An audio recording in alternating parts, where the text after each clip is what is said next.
You guys been paying attention to the case about the 7-month-old that went missing from the Big 5 parking lot out in California? There have been a lot of inconsistencies in this case, a lot of new discoveries. I want to look at some news reports and, talk a little bit and show you all what I have. Little Emmanuel was allegedly kidnapped outside of a Big 5 store on August 14th. His mom was also allegedly attacked. Fortunately, there are no cameras outside of that store, but her story is falling apart. I want you to pay attention to the body language, everything she says, and we're going to look at what she's done thus far, her and the husband. We're going to take a listen to the video. Everything is alleged, fair use, and trigger warning. This video may be triggering to some. If you are easily triggered, please click off now. Now for that 7-month-old boy in the Inland Empire. His mother says someone attacked her and kidnapped her son from a shopping center parking lot. NBC4's Christian Caceres live right now in Yucaipa. Christian, you just got some new information from the Sheriff's Department there? That's right. Within the last hour, the San Bernardino County Sheriff's Department has confirmed that both parents have been called to the sheriff's station to discuss this investigation, but they would not elaborate on those details. But what I can tell you is that the Haro family, they are desperate to get their 7-month-old son, Emmanuel, home. Now, his mother, Rebecca, tells me that she came to this Big 5 parking lot yesterday about 7 o'clock in the afternoon. But before she walked inside, she said she decided to change her son's diaper. And that's when she says someone attacked her and took off with her son. And I noticed the smell from my baby, so I wanted to change it before I walked into the store. I took him out of the car seat and I laid him on the chair. And I had his diapers right here. And then someone said, "Hola." And I couldn't even turn, and I was just, I don't remember nothing. I got up off the floor and I didn't see my child.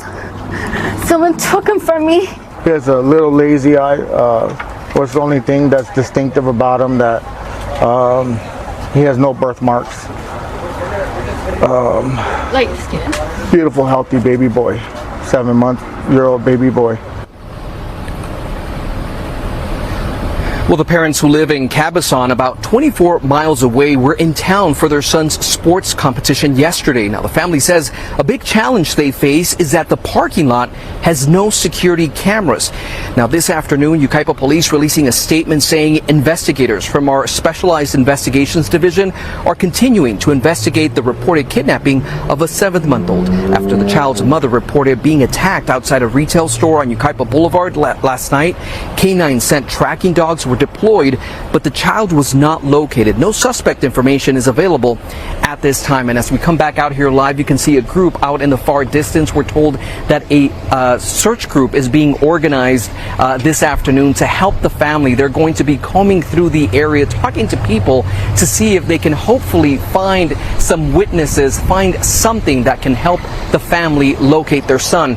Because again, as I say, as I was telling you, the Haro family, they tell me that they are just desperate. They say they don't want anything with whoever took their son. They just want to make sure that their son is safe, and that whoever took him, to please just give them a call, tell them where they can go pick up their son, and they can go pick him up safely. They just want anyone's help right now. The public's information will be so crucial in this investigation. That's the very latest from Yucaipa. It's just a baby. Just give our son back, please. I was gonna get the diaper and somebody said, "Hola." And I didn't see nothing since. Haro says the bruise below her eye is from someone punching her out as she began to change her son in the back seat of her pickup. I woke up right here on the floor. And I didn't see Emmanuel. She says she looked around her vehicle and then ran into the store searching for her son and called 911. The assault happened so fast, Haro says she wasn't able to give investigators a description of who hit her. Everybody came, the dogs, helicopter. The couple live in Cabazon but say they were in Yucaipa because their older son had football practice at a nearby park. And Haro says she drove to Big 5 Thursday night to buy him a mouth guard. Mary Housen is Emmanuel's grandmother.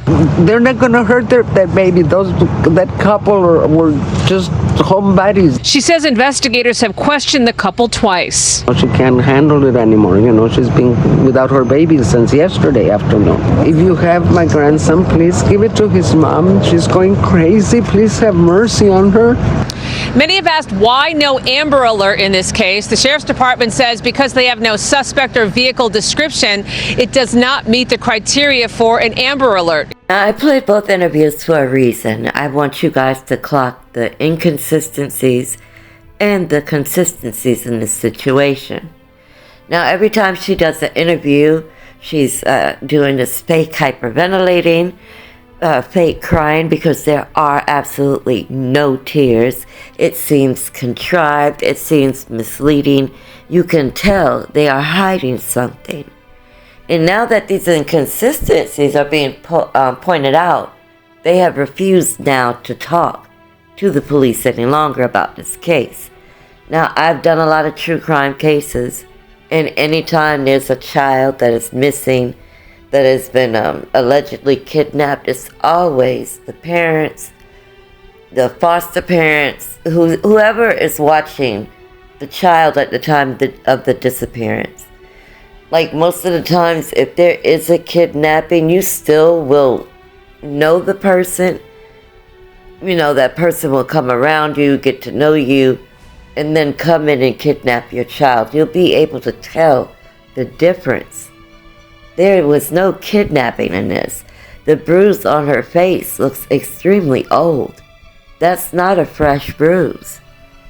And just so happened, this happens in a parking lot where there are no cameras. Now let's look at a couple of things that were posted on Facebook. Let's look at the father's criminal record. And I am a member of quite a few true crime Facebook groups. This says, "Sigh, everywhere I go it's another story." What she read was, "I live there.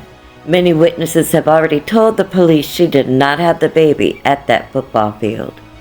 And the call-in that was giving the description of the car would not leave their info. Another post I saw was by a woman named Angelique who used to work with Jake at Walmart. She said that he should be the prime suspect in all of this. He also stated that she's not going to go into detail, but his previous relationship didn't end so well. He's crazy and beat one of his kids so bad it caused severe brain damage. The child was not the same.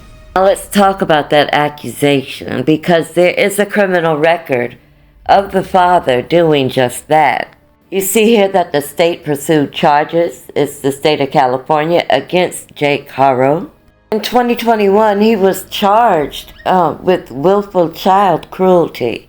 And from my understanding, he did like a work release, so he really only spent one actual night in jail, and he is on probation currently. In this, the parents are my number one suspect, and I'm sure it's the police's number one suspect as well. And I'm sure so much more will be unfolding in this case. I will keep you guys updated as things, go along. Please make sure you like, share, comment, subscribe, hitting that notification bell, setting it to all, so you will be notified anytime I go live, upload, or premiere. Please be kind to one another. Unapologetically Mika, out.